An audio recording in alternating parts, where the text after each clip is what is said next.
Ok les gens, c'est parti, maintenant on rentre dans le sous-marin. On voit le soleil dans 2 jours. Allez go. J'espère que vous allez bien, c'est Triple Shape, c'est un plaisir de vous parler aujourd'hui. Aujourd'hui les gens, c'est parti, mission à bord d'un sous-marin nucléaire. Go. Dans cette vidéo, nous allons visiter un sous-marin nucléaire. Nous allons piloter ce sous-marin, tirer avec une torpille, arriver en élitroyage sur le sous-marin, faire un exercice incendie, faire un blind test pour essayer de reconnaître le bruit des animaux sous l'eau et plein d'autres trucs. Vous êtes prêts? C'est parti. Ok les gens, donc c'est parti, on va enfiler l'uniforme. Regardez-moi comme il est magnifique. Qu'est-ce qu'il est beau, on va être beau comme un dieu. J'espère qu'il moule. L'uniforme comme ça me rappelle la fois où je l'avais mis pour la vidéo sur le Lafayette. Trop de souvenirs. Ok, allez, c'est parti. On sort les cannes. Les chaussettes œufs au plat. Ah oui, merci à mon pote Florian qui me les a ramenés de Thaïlande. Tu la portes torse nu la combi. Ça fait plus américain, non? Ça fait plus film d'action. Et voilà, est-ce qu'il manque quelque chose? Est-ce qu'on n'est pas stylé? Des chaussures bateau les gens. Quand j'étais petit, ma mère elle m'obligeait à en mettre. Chaussures bateau, hop, c'est parti. Bah alors? Voilà, ni vu ni connu. C'est bon? Superbe. Il manque plus que le grade de commandant et on est bon, hein? Qu'est-ce que t'en penses? Perfect. Ah, ça tue, hein. Avec les œufs au plat apparents là. On les voit ou pas? Ah, j'adore. Et avant de monter sur le sous-marin les gens, on va prendre les complétifs. On a des lunettes, des chaussettes, des gants et une cagoule. Tout ça les gens, c'est inifugé. Ça veut dire que s'il y a un incendie à bord du bateau, hop, on l'enfile et on brûle pas. Enfin moins vite. Donc maintenant on va mettre les petits patchs. Là on a le patch de force sous-marine. Hop, juste ici sur le pec. Et là on a le patch de l'escadrille des sous-marins nucléaires d'attaque. Sur le deltoïde gauche, c'est parti. Donc derrière moi, il y a un appareillage. Ça veut dire que le sous-marin quitte le quai pour partir en mission. On peut voir juste derrière qu'il y a 2 petits bateaux qui tirent le sous-marin vers l'arrière. Les petits bateaux sont là pour aider le sous-marin car il ne peut pas faire de marche arrière. C'est comme essayer de bouger un semi-remorque dans une rue piétonne. C'est galère.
Ça y est les gens, viennent juste d'être débarqués. C'est un truc de malade. Il y a l'hélicoptère qui va repasser une seconde fois pour faire un passage bas. On va les remercier quand même, c'est grâce à eux qu'on est là. Au revoir. Merci. Ok les gens, c'est parti, maintenant on rentre dans le sous-marin. On voit le soleil dans 2 jours. Allez go. Felindra, tête de tigre. Il y a 3 petites échelles comme ça avant de rentrer à l'intérieur du sous-marin. Regardez comme c'est étroit. C'est bon, les épaules elles passent. C'est bon, c'est validé. Au revoir. Deuxième échelle. Oh pardon, je t'ai marché dessus Mathilde, désolé. Mathilde c'est l'officier com qui nous accompagne. Ah ouais, il y a des écoutilles de partout. Il y a des échelles partout. Toutes ces échelles à descendre. Vous allez bien? Dave, la forme ou quoi? Ça y est les gens, on est dans le sous-marin. J'ai vaincu ma claustrophobie. Je suis vraiment fier de moi. Alors explosez-moi les pouces bleus. C'est parti les gens, on va passer 48 heures dans un sous-marin nucléaire sans voir la lumière du jour. Ça va être spécial. Ça va le faire, mais ça va être spécial. On part. Ok. Et au revoir le soleil. Team commandant. Dame Thibaut. La forme? Ouais, nickel. T'as quel âge? Ton grade? Dis-nous tout. Alors moi j'ai 39 ans, je suis capitaine de frégate. Et du coup t'as fait quoi comme étude? Je suis entré dans la marine il y a maintenant 19 ans par l'école navale après avoir fait une classe préparatoire. J'ai commencé sur un bâtiment de surface. Après j'ai enchaîné sur sous-marin et je suis sur sous-marin depuis maintenant 15 ans. Ok les gens, donc c'est bon, on est à l'intérieur du sous-marin. C'est ouf. Vous savez, moi qui suis un petit peu claustro, j'avais un peu d'appréhension. Au final, je trouve qu'on a beaucoup plus de place que ce que j'imaginais. Le sous-marin, il bouge pas du tout sous l'eau. En vrai les gens, j'ai l'impression d'être dans un avion qui fait genre Paris-Los Angeles et juste pas voir l'extérieur. Et voilà, ça avance. On sait pas ce qui se passe dehors, mais on fait confiance à la machine. Le petit truc qui est juste là, ça s'appelle un indicateur d'immersion. On est à 102 mètres de profondeur. Et franchement, pas mal aux oreilles ni rien. Ça tangue pas, c'est plutôt stable. Oh, c'est cool. Ok Louis, donc ça y est, le sous-marin est sous l'eau. Qu'est-ce qu'on vérifie en premier? Donc en fait, on va faire ce qu'on appelle des rondes d'étanchéité. Du coup, ton job ici, c'est de vérifier que le sous-marin est bien étanche, qu'il n'y a pas d'eau qui coule, qu'on puisse survivre. C'est ça, qu'on puisse survivre, que tout le monde puisse revenir à la maison tranquille. C'est déjà arrivé qu'il y ait des fuites dans un sous-marin? Oui, c'est déjà arrivé, ça peut arriver. On est à l'abri de rien. Je te laisse vérifier alors. D'accord, il y a pas de... Vérifie bien. Le sous-marin sur lequel on est, c'est quoi comme sous-marin? C'est un sous-marin nucléaire d'attaque. Le nucléaire, il est pas pour les armes, il est juste pour la propulsion. C'est un sous-marin qui permet de se déplacer loin et longtemps. Et en fait, la seule chose qui nous limite, c'est les vivres. Du coup, Johan, ici où est-ce qu'on est? On est dans la cuisine du sous-marin. Qu'est-ce que tu leur fais alors aux hommes? Aux hommes? À manger, hein. Ah, je fais que à manger moi. C'est sûr que ce midi par exemple, on va faire une petite salade tendue et en plat, ça sera riz ratatouille et côte de porc. Et t'as fait quoi comme étude toi pour devenir cuistot du coup sur un sous-marin? J'ai fait un CAP en cuisine, un BP cuisinier dans le civil et après je suis rentré dans la marine en tant que cuisinier. Tu cuisines pour combien d'hommes? 80. Ta cuisine elle fait combien de mètres carrés? 3 mètres, je pense qu'on touche presque de là. Là c'est 2 fours à résistance et là on a 2 marmites 50 litres pour faire cuire des pâtes, bouillir de l'eau. Jean-Gaël, ici dans le sous-marin, c'est quoi ton taf alors? Moi je suis commis au vieux du bâtiment. C'est ton rôle en fait de faire en sorte qu'il y ait tous les aliments qu'il faut avant de partir. C'est ça, que personne ne manque de rien. Par exemple, vous partez 2 semaines en mission, t'as besoin de prendre combien de kilos de nourriture? Là j'ai embarqué 2 tonnes de vivres. 2 tonnes de vivres? Pour les 2 semaines. C'est énorme. Est-ce que t'as une autre mission à bord? Ouais, je suis boulanger du bord également. Et du coup c'est toi qui as fait ce pain là? C'est ça. Oh il est magnifique, regardez-moi ça les gens. Ça se voit qu'on est vraiment en France quand même, avoir un boulanger sur un sous-marin. Et les produits frais alors tu les stockes où? Il est où le frigo? Dans le frigo qui est juste en dessous. Wow. C'est là où tu stockes tous les aliments. C'est ça. Ça c'est le congélateur. Ok les gens, ça y est, on est sous l'eau. Regardez, il n'y a plus de 4G, il n'y a plus de 3G, il n'y a plus rien. C'est quoi la longueur du sous-marin? Environ 73 mètres, 7 mètres de diamètre. Et il y a combien d'hommes? Entre 70 et 80. Waouh, c'est Pour à impressionnant. peu près 90 mètres carrés habitables. C'est incroyable. C'est quoi, c'est un T3? Ouais, c'est un T3, mais c'est beaucoup mieux aménagé qu'un T3, donc on n'a pas l'impression d'être dans 90 mètres C'est carrés. vrai. Les déchets seront mis dans le cylindre qui est juste là. Tous les déchets qui sont contenus dans les sacs sont biodégradables. Il n'y a que les déchets alimentaires. Ils sont jetés ensuite à la mer. Même le sac est biodégradable. Comme ça, aucun souci de pollution pour les océans. Maxime, là, qu'est-ce qu'on va faire alors? D'accord, c'est quoi ça? C'est un masque respiratoire? Ouais. Ce masque, on le met dans quelles circonstances? Quand il y a un feu par exemple? Quand il y a un feu, exactement. D'accord, et ça s'appelle comment? Un masque Z. Est-ce qu'on a une bouteille d'oxygène avec nous? Non, non, on se branche directement sur nos prises Z ici. On enlève le chichou et on se branche dessus et ça envoie de l'air directement dans le masque. D'accord, ça veut dire qu'en cas d'incendie, on met le masque, on prend la prise, on la branche ici et on peut respirer. Et ces prises Z, il y en a dans tout le sous-marin. C'est ça, dans tout le sous-marin. Ok les gens, donc on imagine qu'il y a un feu sous le sous-marin, dans le sous-marin. On enfile. Et on vient se brancher sur l'emprise Z. Je suis ton père. Elle était drôle ou pas? Merci beaucoup. Pourquoi la marine? Pourquoi les sous-marins alors? Ça vient d'où? La marine, parce que j'avais envie de faire un métier en rapport avec la mer. J'avais envie de servir mon pays. J'avais envie de donner du sens à ce que j'allais faire dans ma vie. J'avais envie de me retrouver à 40, 45 ans en me retournant, en me disant ce que j'ai fait, ça a du sens. Et ensuite les sous-marins, parce que j'aime aussi la technique. Ça me permettait réellement de concilier les deux. Et ça fait 15 ans que je suis pas déçu. C'est génial. Carotte râpée. Petite carotte râpée, merci beaucoup. Du chef. Entrez les gens, petite carotte râpée. Repas du soir, on continue, poulet courgette. Rémi, c'est quoi ton poste ici sur le bateau alors? À bord, je suis opérateur télécommunication. Du coup, Rémi, derrière moi, il y a quoi alors? Alors ici, c'est le PC Radio. C'est de ce local en fait qu'on va faire partir et recevoir nos messages. C'est dans ce local que vous communiquez avec l'extérieur. Exactement. Vous communiquez comment? En Wi-Fi? Non, non, pas du tout. En fait, on a différentes antennes qui vont nous permettre de balancer les informations vers nos satellites et les satellites vont ensuite balancer ces informations vers nos stations à terre. Est-ce qu'on peut aller filmer à l'intérieur? Non, c'est pas possible d'aller dans ce local. C'est le local le plus confidentiel du bord. Est-ce que tu sais par exemple si la zone 51 ça existe ou pas? Les gens, dites-moi dans les commentaires si vous aussi vous pourriez vivre dans un sous-marin. Du coup, Amaury, c'est quoi ton grade et ton job sur le sous-marin alors? Moi, mon grade, c'est matelot de 2e classe, donc c'est on va dire le plus bas grade de la marine. Et mon rôle à bord, c'est garçon. En fait, le garçon, c'est l'aide du cuisinier et du commis à préparer les plats, à préparer les petits déjeuners le matin et à faire la plonge pendant le service et faire les poubelles. Ok les gens, donc là on est dans la souille, voir un peu ce qu'il y a dans les placards. Pas mal de couverts, de comment ça s'appelle ça? De récipients. Des saladiers. Hein. T'as quel âge? J'ai 21 ans. Qu'est-ce qu'on mange alors à bord d'un sous-marin? Bah écoute, sur un sous-marin, on mange des choses bonnes. Déjà, c'est frais, c'est maison, c'est le cuisinier qui cuisine. C'est pas le riz d'Inde, mais c'est bon. Mais c'est bon. Je pense que la nourriture c'est important sur un bateau. Ouais, c'est un peu le moment plaisir, donc c'est pas grave, c'est pas du riz d'Inde, des fois un bon burger de temps en temps. Un sous-marin quelque part c'est vraiment une grosse horlogerie. Ouais, c'est une horlogerie fine en fait. Là, derrière toi, t'as une centrale nucléaire qui est capable d'alimenter une petite ville. 10 mètres devant, t'as des armes avec des charges explosives. Pour faire fonctionner tout ça, des usines qui produisent de l'oxygène, des usines qui enlèvent le carbone, une station d'huile pour faire fonctionner l'ensemble des organes et notamment les périscopes. Kevin, t'as quel âge et c'est quoi ton grade? Donc je suis le maître Kevin et j'ai 30 ans. Je suis ce qu'on appelle le rider, je suis analyste en guerre acoustique. Mon boulot consiste à identifier tous les sons qu'on est susceptible d'entendre via les sonars. Kevin, exercice, blind test. Donc là en fait je vais te faire écouter tous les sons autour du sous-marin. Les animaux marins, les hélices des bateaux par exemple. Et donc si tu réussis à tout trouver, ben tu me remplaces. Je te remplace. Voilà. Aucun problème. À toi de jouer. Vas-y.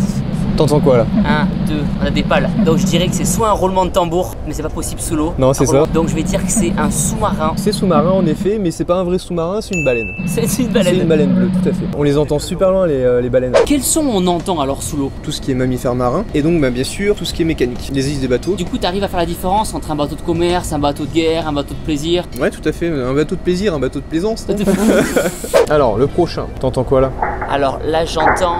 Est-ce que t'entends que ça craque? On dirait du mécanisme, de la tôle.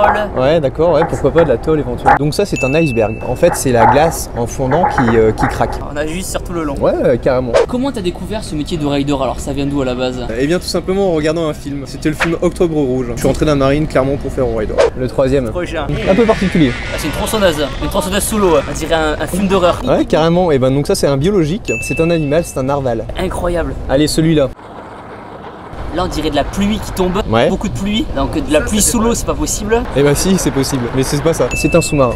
Ok, donc là ça gronde. Ça gronde, ouais, tout à fait. On dirait une explosion sous l'eau. Ouais carrément. Donc je dirais que c'est le tir d'une torpille qui touche un navire sous l'eau. Eh bah c'est presque ça. Sérieux? C'est un tremblement de terre. Ok, oh. Bon mais du coup qu'est-ce que t'as pensé de ma performance? Ben écoute, c'est pas mal, ouais, je vais quand même rester à bord parce que t'as une petite lacune à un moment donc... Pas de soucis, je te laisse et tu m'appelles quand t'as besoin de moi. Bah carrément. Est-ce que c'est pas dangereux le fait qu'il y ait une station nucléaire juste derrière nous? Bah non, parce que tu sais, tout ça c'est bien étudié, c'est protégé. En 15 ans, j'ai quasiment pris aucune radiation. Ça veut dire quoi quasiment?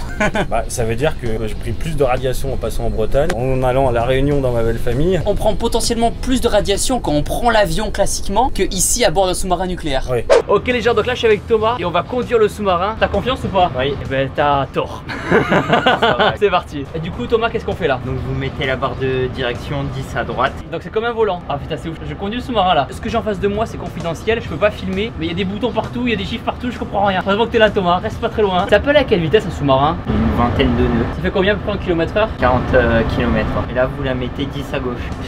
Il y a la veine sur l'avant-bras et tout. Ah, je suis concentré comme Jaja là. Et t'as quel âge Thomas?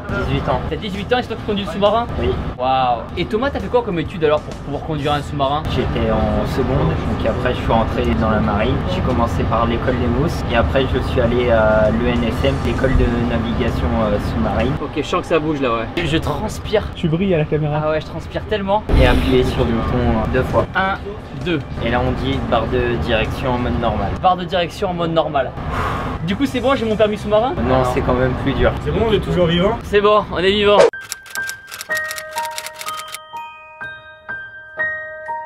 Ici, où est-ce qu'on est? Ici t'es dans une chambre, on peut prendre 17 personnes ici. Il y a 17 personnes qui dorment ici? Ouais c'est ça. Waouh. Où est-ce que je vais dormir? Tu veux dormir dans le cercueil qui est là. Alors pourquoi ça s'appelle un cercueil? Parce qu'en fait t'es vraiment dans une boîte, comme tu vois t'as des parois à gauche et à droite et t'as juste un tout petit rideau pour te cacher et puis pour dormir. Comme je suis un peu claustro, est-ce qu'on peut négocier? On va essayer de te négocier une niche comme celle-là. Pour monter. Alors pour monter faut que tu t'accroches, tu peux t'accrocher là. Okay. Tu mets ton pied là. Je vais faire la simulation. Ok, tac. C'est étroit. Ok. Et du coup ça y est là je peux dormir. Voilà c'est ça, tu peux dormir, tu tires ton rideau. Après t'as ta petite lumière pour faire ce que tu veux. Il y a même un chargeur pour les téléphones. C'est quoi la longueur des lits? 1m90 de mètre. Et ben bonne nuit. Ouais bonne nuit. Merci beaucoup. Première nuit sur le bateau terminée, on s'est couché vers minuit, réveil vers 6h50. Au début quand je me suis couché je me suis demandé mais qu'est-ce que je fous là? J'arrivais pas à dormir, j'ai mis peut-être 1 heure, 1 heure et demie à bien m'endormir. Et après avec la fatigue je suis tombé et au final j'ai bien dormi, il a fait super bon dans le bateau. Dans le poste on était 12 mecs et il n'y en a pas un qui a ronflé, c'est juste ça mais c'était génial. Merci les gars, vous avez sauvé ma nuit. Petit déjeuner, donc au menu un petit peu de miel, un petit peu de pain et tonton Thibaut a pensé à tout, on a ramené des cookies protéinés pour toujours avoir sa dose de protéines. Bon appétit. Ok les gens, il est 8h, début de la journée, la lumière rouge est passée au jaune. Du coup Nico, ici où est-ce qu'on est alors? Ici c'est la cafétéria, du coup c'est l'endroit où on va manger. Vous avez quoi comme divertissement du coup à bord? Alors du coup ici on a la télé, on a les jeux de société, on a les consoles, on peut regarder des films tous ensemble parce que normalement il y a une télé ici, ouais. Une là. Là ça permet de faire des moments de cohésion entre nous. Il y a quoi comme armes sur le sous-marin? Nous on a des torpilles qui restent exclusivement sous l'eau avec un fil qui nous permettent de les guider et on a des missiles à changement de milieu, des exocets. C'est des missiles qui sortent de l'eau et qui vont en l'air? Exactement, ils ont un petit parcours sous l'eau et ensuite elles vont attaquer leur cible. C'est du fire and forget. Ça veut dire tu tires et après une fois que tu as tiré tu peux plus revenir en arrière. Ouais. À l'inverse, la torpille je peux la récupérer quasiment jusqu'au dernier moment si je me suis trompé de cible ou si je veux changer de cible surtout. Mais dis-moi Jamy, où est-ce qu'on pisse et où est-ce qu'on chie? C'est simple Fred, juste ici. Ici les gens, nous sommes dans le... Ah, y a quelqu'un là. Ouais. Ah pardon. Dans le sous-marin, il y a 3 toilettes pour 80 personnes. Ici on est au point inférieur, ici c'est pour pisser et ici c'est pour chier. Venez voir. Voilà. Donc là c'est l'exemple de toilette. C'est pas le grand luxe mais ça fait le boulot très très bien. Et spécificité pour tirer la chasse, genre, il y a une odeur. Putain. Maintenant les gens, je vais vous montrer comment on tire la chasse. Vers le haut. C'est comme ça qu'on tire la chasse. Pour les toilettes où on fait pipi, on n'a pas le droit de tirer la chasse tout le temps. Tout simplement parce que sous le sous-marin il y a une cuve. Il ne faut pas que cette cuve soit remplie trop vite, parce qu'au moment où il faut la vider, ça ferait trop de bruit, trop d'indiscrétion et le sous-marin pourrait être repéré. Et puisque son but c'est d'être le plus discret possible, on limite ce genre d'action. Derrière moi, la salle de bain. Sur le sous-marin, il y en a 3 pour 80 personnes. Et pour que tout le monde puisse passer rapidement à la douche, on n'y reste pas un quart d'heure, rapide et efficace. Juste à côté de moi, il y a la douche. Regardez la taille de la douche. Tout est optimisé. Pas besoin que ce soit plus grand. Alors ici t'es dans la soute à torpille. Ça c'est une torpille? Ouais, c'est une torpille. Et ici il n'y a pas que des torpilles, il y a aussi des hommes qui dorment. Là tu vois par exemple ça c'est une niche. Il y a des hommes qui dorment sous les torpilles? Bah oui. C'est ouf, mais c'est pas trop dangereux? Bon non, ça peut être pas, c'est ultra sécurisé, elles sont tout le temps contrôlées. Il faut qu'elles aient ce qu'on appelle une mise de feu pour qu'elles soient prêtes à exploser. En fait comme un sous-marin c'est pas très grand, chaque partie est vraiment optimisée. Oui c'est ça. C'est ouf. Vas-y, je vais essayer. Alors, comme ça. C'était galère. Eh, c'est pas mal en soi. T'es au frais pour dormir ici. Il fait bon. Bon, c'est un peu serré, mais il fait bon. Validé. Dans cette pièce, qu'est-ce que vous stockez aussi? Alors on peut stocker du matériel de plongée, des bières, donc ça va être des appareils qui nous permettent de respirer. Des bières. D'accord, ok, pas des bières. Non, non, pas des bières à boire. D'accord. C'est quoi ce gros truc qu'on a au-dessus de notre tête? Alors du coup ça c'est le sas EQ, donc c'est un sas de sauvetage, ce qui va nous permettre de sortir du bateau si on est posé au fond, qu'on a des problèmes, qu'on n'arrive plus à remonter, qu'il faut évacuer. Okay. Donc on va mettre une grosse combinaison, on va s'enfermer à l'intérieur du sas, on va le fermer hermétiquement, il va se remplir en eau, nous on va gonfler la combinaison, et avec la pression, le clapet qui est au-dessus va s'ouvrir, et nous on va sortir comme un bouchon jusqu'à la surface. Et cette cloche elle sert à quoi alors? Alors du coup la cloche maintenant elle a plus un rôle symbolique et traditionnel, donc chaque bateau en a une. C'était à l'époque quand les sous-marins tiraient une torpille et faisaient but, tiraient la cloche pour dire on a fait but. Si tu la fais sonner, tu payes une tournée générale. Ok, très bien, on va faire attention alors. Ce qui est ouf, c'est qu'à l'intérieur du bateau il y a une super ambiance, personne n'est sur son téléphone, de toute façon on capte pas le wifi. Et juste là les gens, on a l'escalier qui monte au pont inférieur. Tu descends. Et juste en bas les gens, on a l'escalier qui descend au pont inférieur. L'escalier il est plutôt grand donc il y a la place, on est content. Ici nous sommes toujours sur le pont supérieur dans la chambre A5. A5 parce qu'il y a 5 lits. Dans cette chambre dorment et travaillent les officiers. On peut voir que par rapport au pont inférieur, il y a plus de confort, plus d'espace, de la moquette au sol et juste ici la douche des officiers. On pousse. Il y a un lavabo, une petite glace et la douche juste ici. Où nous sommes les gens, c'est la chambre du commandant. À l'intérieur du sous-marin, c'est la seule personne qui dort tout seul. Le commandant dort à côté de l'indicateur d'immersion pour toujours savoir à quelle profondeur est le sous-marin. Là on peut voir son bureau et bien sûr le portrait du président. Derrière le rideau, qu'est-ce qu'il y a? Alors ici c'est le carré officier. Alors le carré officier ça va être le lieu de détente pour les officiers. Donc c'est ici également qu'ils vont manger et qu'on va faire tous les briefings journaliers. On va présenter leur renseignement, la météo, les menaces qu'il y a sur zone. Et du coup alors pourquoi les officiers et les autres membres d'équipage ne mangent pas ensemble en fait? Cette session en fait elle va permettre aux membres de l'équipage de pouvoir se lâcher, décomprimer, pouvoir parler comme ils veulent et être un peu moins sous l'autorité, se détendre. Concrètement c'est quoi la mission du sous-marin alors? À quoi il sert? La première des missions, on se prépare à faire la guerre. Rien que d'être en mer, là quand je te parle maintenant, mes mecs s'entraînent. Ensuite on a des missions qui sont liées à la dissuasion nucléaire. On fait des missions de renseignement parce que le sous-marin est un outil qui est ultra discret, tu sais pas que je t'observe quoi. Ça veut dire que quand le porte-avions Charles de Gaulle part en mission, vous l'accompagnez? Quasi systématiquement il y a un sous-marin nucléaire d'attaque. C'est un sous-marin français par exemple qui durant la Seconde Guerre mondiale avait déposé le commando, qui a permis de détruire l'usine d'eau lourde en Norvège, qui a permis de reprendre de l'avance par rapport à Hitler. C'est le genre d'opération qu'on peut être amené à faire. Même sous les banquettes où on est assis, il y a du riz. J'ai du riz. Tiens.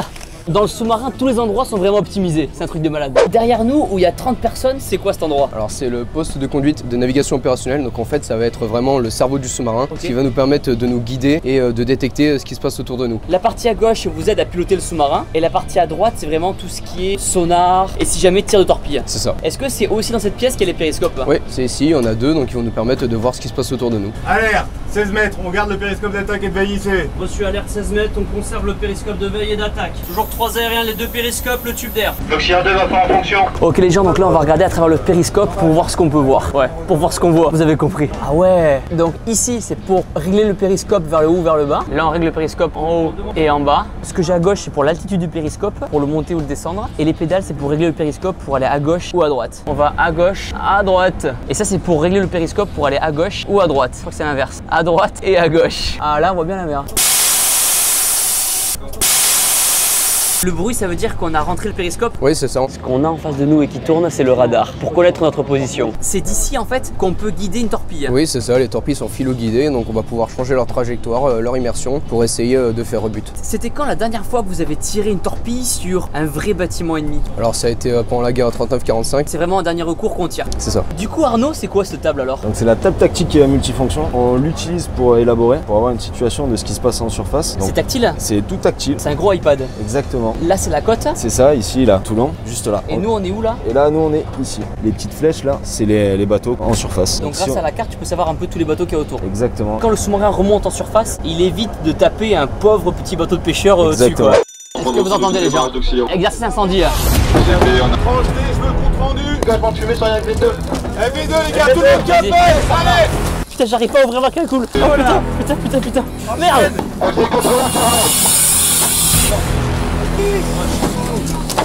Là, il regarde le plan. Un blessé.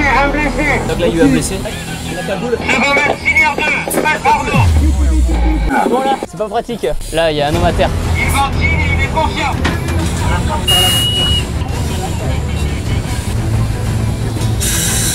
Il y a des pompiers qui sont en combi lourde. À bord du sous-marin, il faut toujours se balader avec son sac, le sac qui contient ce masque-là.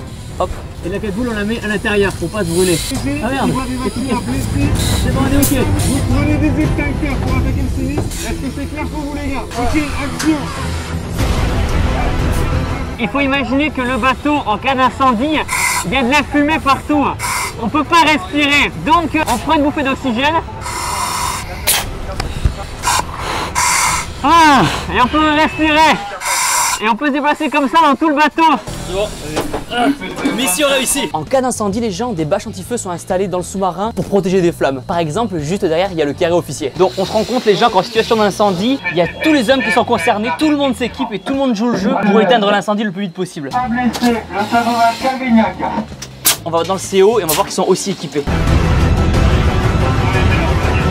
Est-ce qu'à bord vous avez le wifi? Alors à bord on n'a pas le wifi. D'abord parce que en fait t'es dans une cage de Faraday. Et puis surtout parce que les ondes électromagnétiques elles pénètrent pas dans l'eau. Ni internet, ni Instagram. Comment vous communiquez s'il n'y a pas le wifi? On communique avec nos familles environ une fois par semaine avec un mail. J'envoie par le satellite qui va vers mon contrôleur, qui récupère le mail, qui le met sur internet vers les familles. Et le contrôleur il est là pourquoi? Pour lire le mail et voir si t'as pas dit des choses qu'il faudrait pas dire? Les mails sont relus évidemment. Parfois on peut donner des informations qu'on n'aurait pas envie de donner. Et dans l'autre sens, on filtre aussi. Par exemple les attentats du 13 novembre, on les envoie pas au sous-marin tout de suite parce que ça sert à rien d'inquiéter. Ok, pour éviter une panique générale dans le sous-marin. Exactement. C'est parti les gens, maintenant on a rendez-vous chez le sorcier.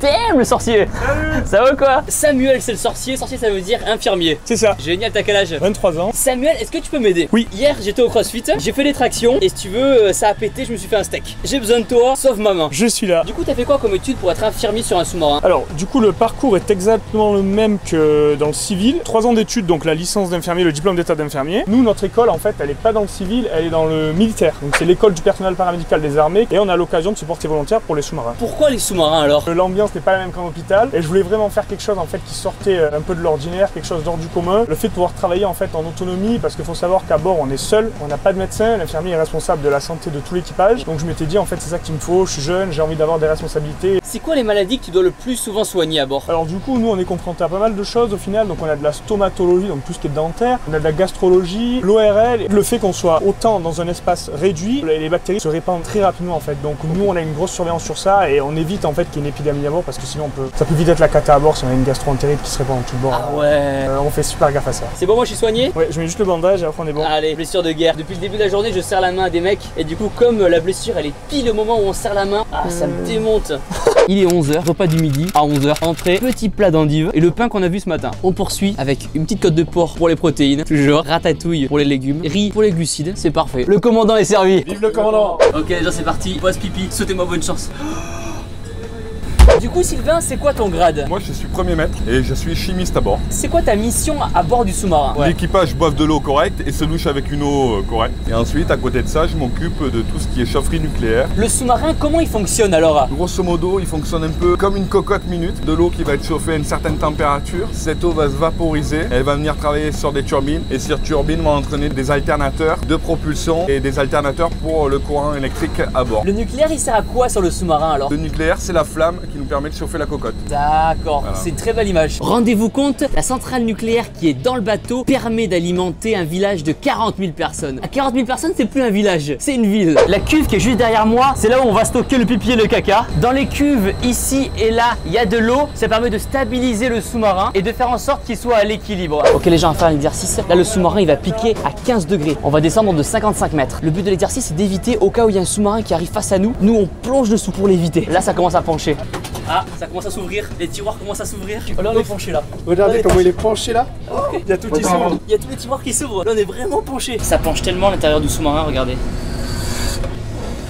Ce truc de malade. Quand vous partez en mission, ça peut être combien de temps? Une mission, c'est variable, ça peut être entre 2 et 4 mois. Et le plus long que t'aies fait sans remonter à la surface? 45 jours. Est-ce que c'est dur à la fin? À la fin, c'est dur, mais c'est extrêmement rare. Aujourd'hui, on vise environ 23 à 25 jours. D'accord, après vous sortez un petit peu, une escale pour prendre l'air. Ouais, on reste 4-5 jours. Ok, ça va faire la fête un peu. Exactement. Qu'est-ce qui se passe là? Du coup, là, on est au poste de combat, on va se préparer à tirer si besoin. D'accord, quoi, c'est la guerre là? C'est ça, exactement. Ah ouais, bon, ok, on va se préparer. Regardez-moi ça les gens, la taille de la torpille. Elle va de là à de là. Elle fait 5 mètres de long et elle pèse 1 tonne. Mais rassurez-vous, celle-là, elle est pas chargée. Ok, donc c'est parti, on va décaloter la torpille. Voilà. On dit décaloter ou on dit autre chose? Enlever le capot. Enlever le capot. C'est parti, on va mettre la torpille qui est juste là dans son tube de lancement et on va la lancer. Là, on enlève les fixations de la torpille. On va la pousser tout droit à l'intérieur du tube après avoir ouvert le tube. Vous la poussez comment, à la main? Non, pas à la main. On utilise un moteur hydraulique. Ok, donc là, on est en train d'ouvrir la porte déverrouillée. Waouh!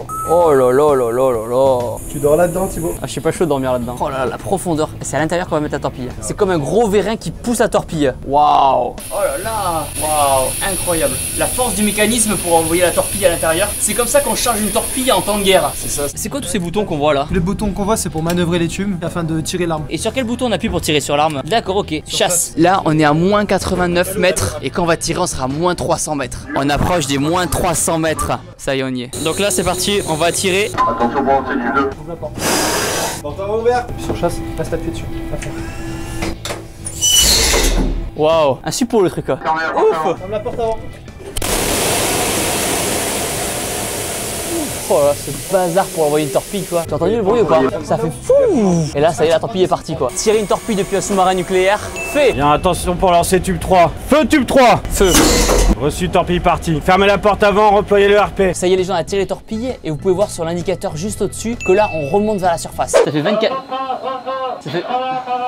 J'en ai marre. On fait que me couper la parole. Ça fait 24 heures que j'ai pas touché mon téléphone, les gens, et regardez, il y a encore de la batterie. C'est ouf. Et du coup, selon toi, qu'est-ce qui fait un bon commandant alors? J'ai lu récemment une interview du nouvel entraîneur de Brest, Dalloglio, et d'ailleurs dans ce qu'on fait nous, il y a énormément de similitudes avec le sport de haut niveau. Toi, en tant que commandant, c'est un peu comme si t'étais entraîneur d'une équipe et tu dois les former, les préparer. Exactement. Damn Arnaud! Salut Thibaut. La forme? Ça va et toi? Très très bien. Est-ce qu'il y a des hublots sur un sous-marin? Non, on peut pas voir à l'extérieur, on se dirige qu'à l'oreille. Il y a que le hublot de la machine à laver. C'est ça. C'est pas stressant de pas voir l'extérieur? La première fois que tu rentres dans un sous-marin, ça fait bizarre. Et au fur et à mesure de la mission, tu oublies que t'es dans un sous-marin. Il y a tellement de boulot à faire sur un sous-marin que tu penses pas. C'est ça. La mission te prend 90% de ton temps. Les 10% qui restent, tu te reposes. Comment on fait pour respirer dans un sous-marin? On récupère l'oxygène qu'il y a dans l'eau, on l'extrait et on la redistribue dans le bord. L'air sale qu'on rejette, au final, on refiltrer et réutiliser. Ça Voilà. c'est ouf comme mécanisme. Du coup, comme vous fabriquez votre propre oxygène, ça veut dire que vous pouvez partir 2 ans sans revenir à la surface en fait avec un sous-marin. Ce serait limite possible si on n'avait pas besoin de manger. On est obligé de faire des escales de temps en temps, à peu près tous les mois pour récupérer à manger. Et voir des petites. Exactement. Avoir des petites, appeler à la famille. Des besoins vitaux. Exactement. Qu'est-ce que tu fais comme métier à bord du sous-marin? Donc je suis torpilleur. Ça a de la gueule ça. Torpilleur. Dans le sous-marin, vous pouvez amener combien de torpilles? De torpilles, ça dépend des missions. On va parler en armes. On embarque une dizaine d'armes pour suivant la mission. Et du coup alors, pourquoi il n'y a pas de femmes dans le sous-marin? Alors sur ces sous-marins-là, il n'y a pas de femmes parce que en termes d'hygiène, il est quasiment impossible de les accueillir. Je sais pas si t'as vu, on a 3 toilettes, on a 3 douches. Il y a une promiscuité telle que c'est pas envisageable. Sur les nouveaux sous-marins nucléaires d'attaque, type Suffren, il y aura certainement des femmes un jour, et en tout cas tout a été prévu pour. Est-ce que sur un sous-marin on peut faire du sport? Ouais, à bord tu peux faire du sport, donc on a du matos, on a de quoi faire des tractions, des pompes, des dips, pas mal de poids de corps, on embarque aussi des haltères, pas mal de poids, des kettlebells. Est-ce que vous avez du matos cardio aussi ou pas? Ouais, on a un vélo ou un rameur suivant ce qu'on prend. T'en fais de temps en temps? Non. Le fait de faire du sport, ça fait du bien un peu ou pas? Ouais, ça fait du bien, ça permet de se relaxer, de penser à autre chose, de maintenir une condition physique quand même acceptable. Ouais, ça fait du bien, ça vide la tête un petit peu. Complètement la tête. Tu fais du sport plutôt tout seul ou en groupe? En général, on essaie de se mettre en groupe pour se motiver. Ça fait du bien en vrai, ça m'avait manqué. Ah, c'est un peu serré effectivement, ouais. Petit curl des familles. Ah, ça fait du bien de se dépenser un petit peu. 30 secondes, les gars. Allez les gars, putain 30 secondes de biceps, ça va être long. C'est dans la tête. Moi, c'est dans les bras aussi. Pas d'excuses les gens, même de la muscu dans un sous-marin. Perso les gens, ça fait juste 24 heures que je suis sur le sous-marin et rien que ça fait vraiment du bien de bouger. Est-ce qu'on prend du poids sur un sous-marin? On peut vite en prendre. Ouais, et si tu manges sale. D'où l'importance de faire du sport. Est-ce que vous faites du sport quand vous voulez? Poids de corps, oui, on peut. Au niveau des poids, on va être limité suivant la situation acoustique qu'on va prendre. Parce que du coup, si on fait tomber un poids alors qu'on est censé faire du pistage et être très discret, ce qui est le principe du sous-marin, on va faire du bruit qui va rayonner plusieurs dizaines de kilomètres. D'accord, ça veut dire que par exemple, je fais du curl biceps, la barre elle tombe sur le sol, ça fait des vibrations et il y a un bateau ennemi qui peut nous repérer à 20 km. Oui, c'est ça. Du coup, de la muscu dans un sous-marin, mais avec modération. Et du coup, qu'est-ce que tu dirais aux jeunes qui vont regarder la vidéo et qui veulent eux aussi devenir sous-mariniers? Je leur dirais que s'ils veulent chercher un métier passionnant, empli de technique, et même si l'école ça les intéresse pas, ils finiront ici par apprendre, avec une aventure humaine extraordinaire, et surtout s'ils cherchent du sens à leur existence, je pense qu'ils peuvent venir nous voir, qu'ils seront pas déçus. Alors, qu'est-ce qui se passe là? Là, ça fait un jour et demi que t'es avec nous, mais t'es pas encore un vrai sous-marinier. Qu'est-ce qu'il faut pour être un vrai sous-marinier? Bah, faut boire la cuvée du cycle, donc ça c'est de l'eau de mer qu'on a prise en immersion, mais elle est pure, hein. Beaucoup plus propre que beaucoup d'eau que tu peux boire. On l'a pris à quelle profondeur l'eau? Prise à 300 mètres. Ok, c'est un grand verre d'eau ça. Hein. Et donc comme je suis en quelque sorte ton parrain, bah, je vais boire en même temps que toi. Génial. On craint rien? Absolument rien. Je fais très régulièrement. Et donc là, ça s'appelle comment? Ça s'appelle? Ça s'appelle un baptême. Très bien. On boit quoi, cul sec? C'est comme tu le sens. Moi je le bois cul sec. Bon, je vais te suivre. Allez go, c'est parti. Salut. Il a bu son verre comme les autres. Ah, bravo. Ah, c'est salé. C'était très bon. Je me sens différent. Et du coup, pour se rincer, un peu de champagne. Un peu de champagne. À la vôtre. Ah, c'est quand même meilleur, j'avoue. Ok les gens, 48 heures sans voir la lumière du jour. C'est parti, on va revoir le soleil. Allez go, on monte. On va voir la lumière du jour. Ok. Waouh. Incroyable. Ah, l'air frais. Les 6 heures du matin, on est à 17 km des côtes. Il fait tellement bon, c'est incroyable.